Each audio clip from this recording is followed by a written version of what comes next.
Friends, मैं हूं advocate कविता चौरान, matrimonial cases expert. दोस्तों, इस वीडियो में हम बात करेंगे जो महिला बिना शादी किए किसी पुरुष के साथ लिव इन रिलेशनशिप में रहती है तो उसको क्या कानूनी अधिकार प्राप्त हैं।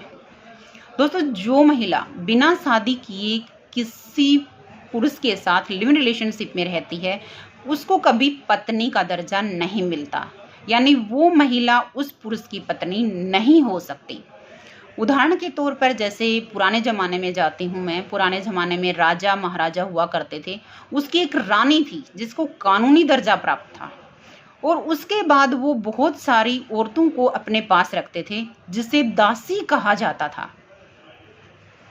या उसे रखेल कहा जाता था।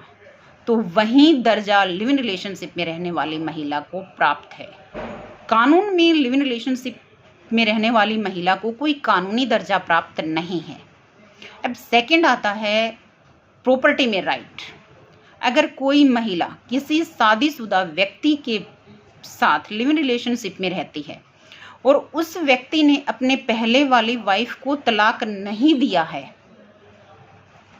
और बीच में उस व्यक्ति की डेथ हो जाती है, तो जो महिला लिव इन रिलेशनशिप में रहती है तो क्या उस महिला को उस व्यक्ति की प्रॉपर्टी में से हिस्सा मिलेगा? नहीं। जो महिला लिव इन रिलेशनशिप में रहती है पहली पत्नी के होते हुए उस महिला को उस व्यक्ति की प्रॉपर्टी में कोई हिस्सा नहीं मिलेगा। अब थर्ड आता है मेंटेनेंस। जो महिला लिव इन रिलेशनशिप में रहती है क्या उसको मेंटेनेंस का अधिकार प्राप्त है? हाँ। जो महिला लिव इन रिलेशनशिप में लंबे समय तक रहती है उसको मेंटेनेंस का अधिकार प्राप्त है।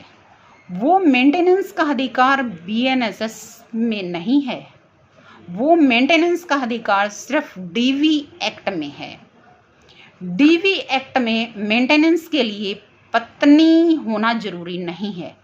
डीवी एक्ट में मेंटेनेंस के लिए डोमेस्टिक रिलेशन होना जरूरी है और डोमेस्टिक रिलेशन लंबे समय तक होना जरूरी है। जैसे जो महिला किसी पुरुष के साथ लिव इन रिलेशनशिप में 6 महीने, साल या इससे ज़्यादा रहती है तो उससे डोमेस्टिक वायलेंस एक्ट में मेंटेनेंस का राइट है, यानी मेंटेनेंस का राइट उसी महिला को प्राप्त है जो उसके साथ डोमेस्टिक रिलेशन में रहती है।